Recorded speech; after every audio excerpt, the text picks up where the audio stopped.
Berlatar di lemburnya Lee Min Ho, kisah akan menceritakan tentang salah satu sekolah SMA di Korea yang di situ ada seorang murid kelas 1 bernama Yoon Si-eun, di mana Si-eun ini bisa dibilang merupakan seseorang yang pintar dalam matematika dan lumayan berprestasi di sekolahnya. Namun jangan kaget apabila wajahnya sangat datar seperti meja DPR dan sangat dingin tanpa menunjukkan ekspresi yang bervariasi.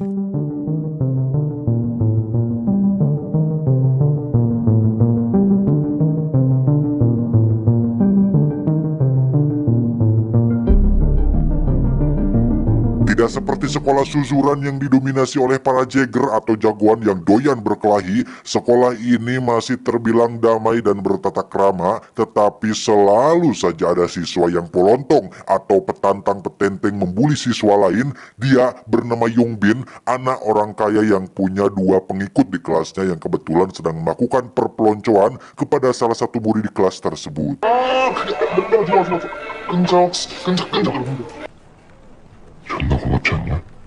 Melihat Si-eun yang diam tak terganggu oleh sekitar membuat Yongbin menjadi penasaran dan iseng melemparnya menggunakan sepatu, di mana Si-eun yang berwajah dingin pun menunjukkan respon yang membuat Yongbin menjadi kesal, hingga terjadilah momen menegangkan saat Si-eun menatap Yongbin dengan tatapan yang sangat tajam.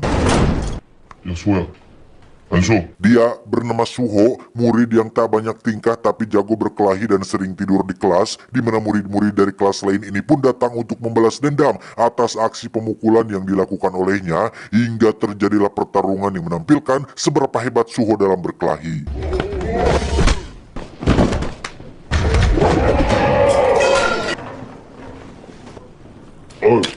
Miado. Tak hanya di sekolah, di rumah pun Si-eun tetap bersikap dingin terhadap ayahnya, yang perlu diketahui bahwa orang tua Si-eun sudah bercerai dan sekarang hanya tinggal berdua bersama sang ayah. Si-eun terlihat datang ke sekolah lebih awal, yang di situ ada Suho yang ternyata datang jauh lebih awal dan terlihat sedang tidur, di mana kita akan kembali dibuat ikut jengkel ketika Si-eun kehilangan barang di dalam kantongnya yang pastinya adalah ulah dari si Yongbin. Meski Si-eun memiliki otak yang bagus, bukan berarti fisiknya juga bagus. Dia terlihat sangat kelelahan mengikuti kelas olahraga, yang ketika salah satu pengikut Yongbin ngalelewe atau meledek fisik Si-eun yang lemah, Suho adalah satu-satunya murid yang seolah membela Si-eun atas tindakan konyol yang dilakukan oleh teman-teman sekelasnya. 아니요, 괜찮습니다. Tepat saat kelas olahraga berakhir, Si-eun yang lemah pun nekat mendatangi Yongbin untuk memintanya berhenti mengganggu, di mana Yongbin jelas tidak terima dengan peringatan tersebut, hingga dia menyuruh salah satu pengikutnya untuk mencekik Si-eun hingga dia nyaris kehabisan nafas.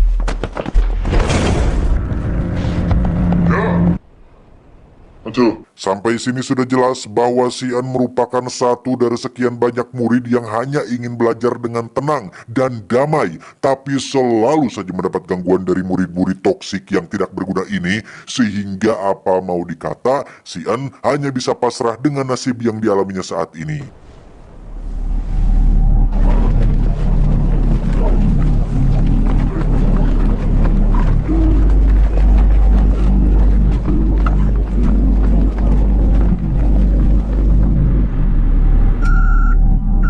Keesokannya, Si-eun dan kawan-kawan mendapat murid pindahan bernama Bum-suk, yang merupakan anak seorang pejabat atau anggota dewan, yang dari penampilannya kita sudah bisa menebak jika Bum-suk ini masuk dalam kategori calon korban perpeloncoan.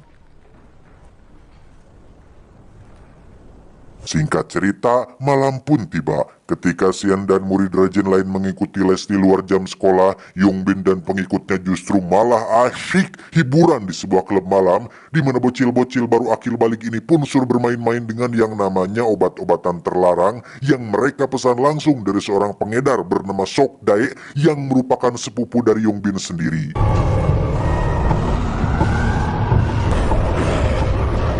Kembali ke Si-eun yang baru pulang les, dia tiba-tiba dicegat oleh 2 orang anak buah Sok Dae yang gara-gara salah paham mengira jika Si-eun merupakan seorang pemakai, yang mana terjadi suatu momen mencekam ketika tangan Si-eun sudah menggenggam sebatang pulpen yang mata penanya sudah dikeluarkan dan siap menusuk 2 orang yang ada di hadapannya. Namun adrenalin itu harus tertunda ketika Sok Dae menyuruh kedua anak buahnya untuk minggir sambil memperingatkan agar mereka lain kali jangan sembarangan dengan seseorang orang yang tidak dikenal. させての次の俺さ。 Tiba hari yang sangat penting, yaitu tryout atau latihan menjelang ujian. Yongbin yang iri dan dengki pun kembali berulah dengan memanfaatkan si culun Bumsuk dengan memintanya menempelkan obat jenis fentanyl ke leher si An, yang karena Bumsuk diancam akan dibully seperti di sekolah lamanya, maka dia terpaksa melakukan hal itu demi ketentraman dirinya di sekolah barunya ini. Dan ya, si An pun mengalami efek pusing, mengantuk, disertai mual yang meskipun fisiknya lemah, namun mentalnya sangat-sangat kuat ketika dirinya memutuskan untuk menampar wajah sendiri agar tetap terjaga selama tryout ini berlangsung. Saat itulah kesabaran si An akhirnya habis, di mana kita semua yang menonton akan sangat-sangat dibuat syok ketika si An akan melakukan hal yang tak terduga saat dirinya memanfaatkan ilmu matematikanya untuk menghajar Yongbin beserta dua anak buahnya.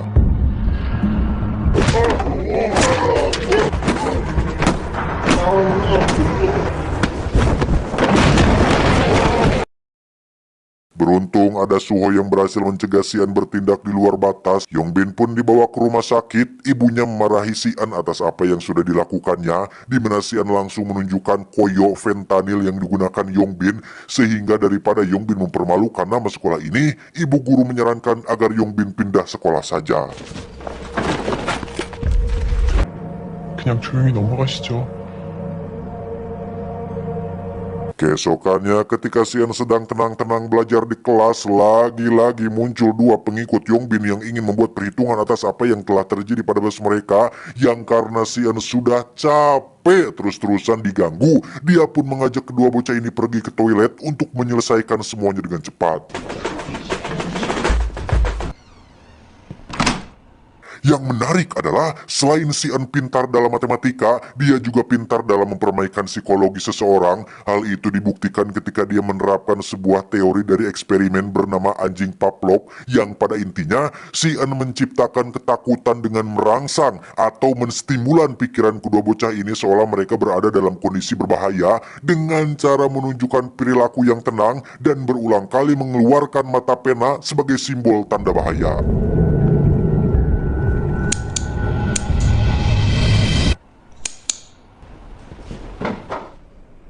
Sementara itu, Yongbin yang tak terima pun menghubungi Seokdu, sepupunya, bahwa dia sehabis dihajar oleh teman kelasnya, di mana Yongbin berani membayar berapapun asalkan Seokdu mau memberi pelajaran pada orang yang sudah membuatnya babak belur. Hubungan persahabatan antara si An dan Suho pun perlahan mulai tercipta ketika Suho yang seorang pengantar makanan tak sengaja bertemu si An ketika baru pulang les, yang karena sering datang lebih awal, si An yang dingin pun menunjukkan sedikit rasa humanisnya ketika dia mengajak Suho untuk makan siang bareng di kantin sekolah.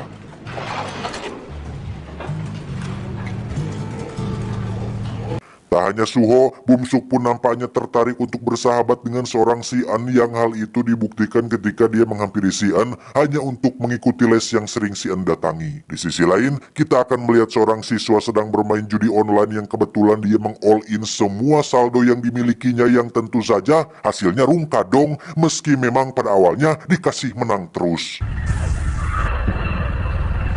Satu-satunya solusi yang dia pikirkan pastinya adalah bagaimana cara untuk mengembalikan semua uang yang raib. Ya, tentu saja dengan depo lagi, berharap akan balik semua. Dan depo tidak pakai kararas, daun salam, atau ciduh dajal, tapi tentu saja pakai duit dong. Sehingga ketika tabungan yang dimilikinya sudah habis, dia pun meminta bantuan kepada Seokdai, yang ternyata selain mengedarkan obat-obatan secara ilegal, dia juga memberi pinjaman dengan bunga besar kepada banyak sekali para siswa yang terlilit judi online, yang tentu saja ada dalang utama di balik pekerjaan yang Seokdai lakukan tersebut. Tepat saat jam sekolah berakhir, Yongbin terlihat sudah bersama Seokdu dan bermaksud untuk membuat perhitungan, di mana si An sempat mendapat tamparan keras dari Seokdai, dilanjutkan dengan membawanya ke tempat sepi untuk dilakukan pengeroyokan. Bumsuk yang melihat hal itu pun menjadi khawatir dan mencoba untuk meminta tolong Suho agar melakukan sesuatu untuk teman sekelas mereka, yang setelah diiming-imingi uang 2 kali lipat dari gajinya sebagai pengantar makanan, Suho pun bersedia untuk meluncur ke lokasi si An akan dikeroyok. Dan lagi, kita akan melihat kecerdasan seorang Sian yang lemah ketika dia mampu melakukan sesuatu seperti detektif Sherlock Holmes atau Robert Michael di film Equalizer saat melakukan apa yang dinamakan dengan hipotesis prediksi atau menebak hasil dari sebuah pertarungan dengan cara mengamati dan menganalisa berbagai kemungkinan yang hal tersebut dilakukannya secara cepat dan akurat hingga membuat Shockday dan anak buahnya tumbang dalam waktu yang relatif singkat.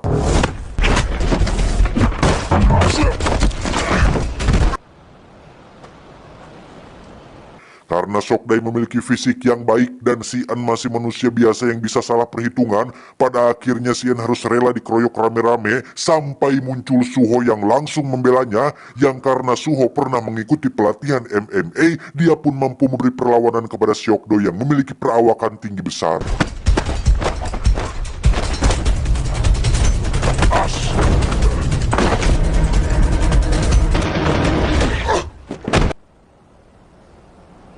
Sambil.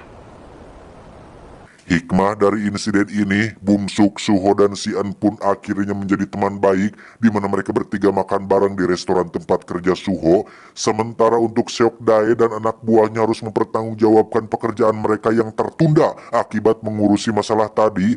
Yang di sini kita akan diperkenalkan dengan seorang penjahat sesungguhnya, bos dari bisnis judi online dan pinjaman uang ilegal, yakni Gilsu. Ini bebenguknya yang langsung menciderai tangan Shockday atas kelalaian yang telah dilakukannya. Suatu malam ketika Sian baru pulang les, dia tak sengaja bertemu dengan salah satu anak buah Gilsu yang bernama Yong-i. Kita panggil saja Yuli supaya lebih mudah menyebutnya, di mana Yuli ini merupakan satu dari sekian wanita yang sok kenal dan sok dekat, ditambah si Sian yang juga polos. Akhirnya mereka berdua makan bareng di tengah hujan deras yang turun pada malam hari itu. Kembali ke sekolah, Yongbin secara tak terduga menemui Sian untuk meminta tolong memberi kesaksian pada pengacaranya yang pada intinya dia tidak ingin dikirim ke panti asuhan gara-gara kasus fentanyl kemarin, sehingga Sian yang merasa kasihan pun bersedia untuk ikut menemui pengacaranya di suatu tempat. Ditemani Bumsuk dan Suho, mereka bertiga pun mengikuti Yongbin yang pergi ke parkiran bawah tanah yang di situ sudah ada Gilsu dan pasukannya, yang ternyata ini adalah sebuah jebakan untuk Gilsu bisa bertemu dengan orang yang sudah menghajar anak buahnya. Sebagai penjahat yang menghalalkan segala cara untuk menghasilkan uang, Gilsu pun meminta mereka menyiapkan 15 juta won atau sekitar 160 juta rupiah dengan alasan untuk ganti rugi atas cedera yang dialami oleh Shockday, yang padahal kita semua tahu jika cedera tersebut adalah ulah dari si Gilsu sendiri. Teror demi teror pun mulai gencar dilakukan oleh Gilsu supaya Sian dan kawan-kawan merasa semakin terdesak, yang pada akhirnya akan memberikan uang tersebut, di mana Bumsuk sang anak pejabat pun nekat mencuri jam tangan mahal milik ayahnya agar masalah ini bisa cepat selesai. Berbeda dengan yang lain, Sian yang cerdas pun kembali menemui Yuli untuk mencari tahu segala sesuatu tentang si kriminal Gilsu, yang akhirnya diketahui jika Yuli, Shockday, dan anak-anak yang lain rupanya dipaksa untuk bekerja sebagai pengedar narkoba dan bisnis ilegal lainnya, yang pada intinya Gilsu melakukan bisnis terselubung dan terorganisir dengan memanfaatkan para remaja seperti mereka sebagai ante-anteknya. Sampai sini sudah jelas bahwa jikalaupun mereka memberikan 15 juta won tersebut, urusan dengan Gilsu tidak akan selesai sampai situ saja, karena sekali mereka terlibat dengan Gilsu, maka dia akan menjadi semacam parasit yang akan terus mencari celah untuk bisa menguras habis semua yang mereka miliki. Satu-satunya solusi terbaik untuk saat ini adalah dengan membongkar kejahatan ini ke kepolisian, namun tentu saja dibutuhkan bukti-bukti yang sangat kuat untuk Gilsu bisa dipenjara, yaitu menggunakan dokumen, catatan transaksi, dan file-file penting yang dia simpan di brankas yang berada di markas rahasianya, yang karya Yuli tidak tahu di mana lokasi markas rahasia tersebut. Maka Suho memberanikan diri untuk menjadi umpan dengan membiarkan dirinya dibawa oleh Gilsu dan anak buahnya.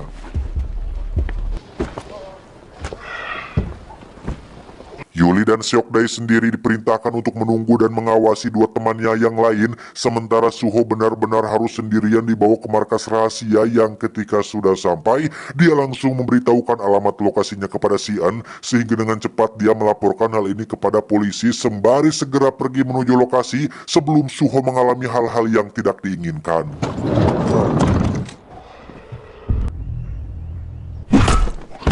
Dan alangkah kejamnya Gilsu ketika dia memukul bocah SMA menggunakan pipa besi, yang pada akhirnya rencana ini pun ketahuan setelah Gilsu melihat langsung percakapan dia dengan Sian, sehingga Gilsu segera menyuruh anak buahnya untuk berkemas dan pindahkan semua barang bukti ke tempat persembunyian mereka. Sial bagi Bumsuk yang tiba lebih dulu, dia pun harus ikut ditangkap dan akan dibawa ke tempat persembunyiannya, di mana Gilsu akhirnya menyadari satu hal bahwa Yuli adalah pengkhianat di kelompoknya, sehingga Gilsu menyuruh Seokdae untuk bawa Yuli ke hadapannya. Berlokasi di tempat wisata yang terbengkalai, Gilsu terlihat sudah bersantai sambil menunggu kedatangan Seokdae yang akan membawa Yuli ke hadapannya, sementara Sian dengan cepat pergi menuju lokasi ini setelah Yuli meng-Sherlock lokasinya.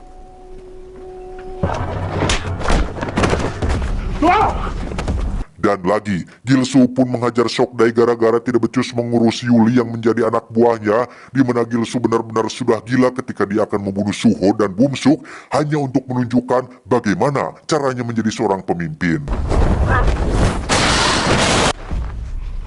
Dan ya, Seokdae yang sudah lama jengkel pun akhirnya berontak dan menantang duel 1 lawan 1 kepada yang menjadi bosnya sendiri, yang karena Gilsu selalu memakai alat dalam setiap pertarungan, Seokdae pun harus terluka dan mengalami kekalahan, tetapi alih-alih ingin membantu Seokdae, Yuli justru nyaris mati ketika Gilsu mencekiknya dengan satakar kebak alias bebeakan alias habis-habisan, di mana Yuli terselamatkan oleh bunyi sirene mobil polisi bersamaan dengan kemunculan Sian yang datang untuk menyelamatkan mereka semua. Setelah Gilsu dan anak buahnya kabur, Sian pun dengan cepat menyelamatkan sahabat-sahabatnya, namun tak lama Gilsu and the gang pun comeback again setelah mereka mengetahui jika suara sirene mobil polisi tersebut tidak lebih dari berasal dari hanya ponsel milik si Sian, sehingga terjadilah pertarungan antara Sian dan kawan-kawan melawan semua anak buah si Gilsu. Saat Sian sedang terpojok itulah muncul polisi beneran yang datang sesuai laporan, namun karena beliau kebetulan sedang berpatroli sendirian, maka Gilsu memanfaatkan satu anak buahnya untuk bisa kabur sendirian dari lokasi tersebut. Berlokasi di dekat wahana air, Sian berhasil mengejar Gilsu yang sedang bingung lari kemana lagi, yang entah apa penyebabnya Sian tidak menggunakan kemampuan hipotesis prediksinya lagi untuk bisa mengalahkan si Gilsu, sehingga Suho harus ikut membantunya untuk mengalahkan Gilsu yang hanya seorang diri. Pada akhirnya, Suho dan Sian berhasil mengalahkan Gilsu dengan kombinasi serangan yang apik, lebih tepatnya jurus keroyokan, di mana Seokdae sendiri membiarkan dirinya ditangkap demi bisa menyelamatkan Yuli yang sudah dianggapnya sebagai adik sendiri.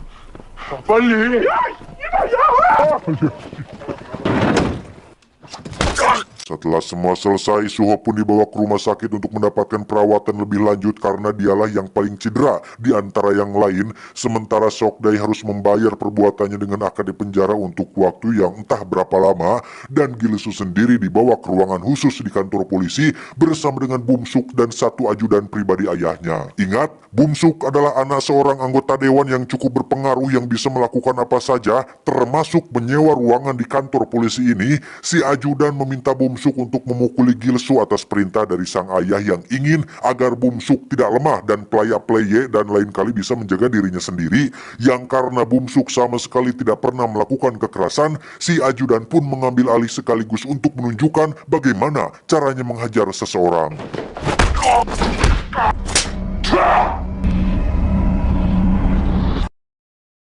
Setelah Suho sedikit pulih dan sahabat mereka tambah satu yaitu Yuli, Bumsuk sendiri harus menghadap sang ayah yang ternyata seorang pejabat yang penuh pencitraan dan suka sekali menyiksa anak sendiri, tanpa Bumsuk bisa melawan atas apa yang ayah pejabatnya lakukan.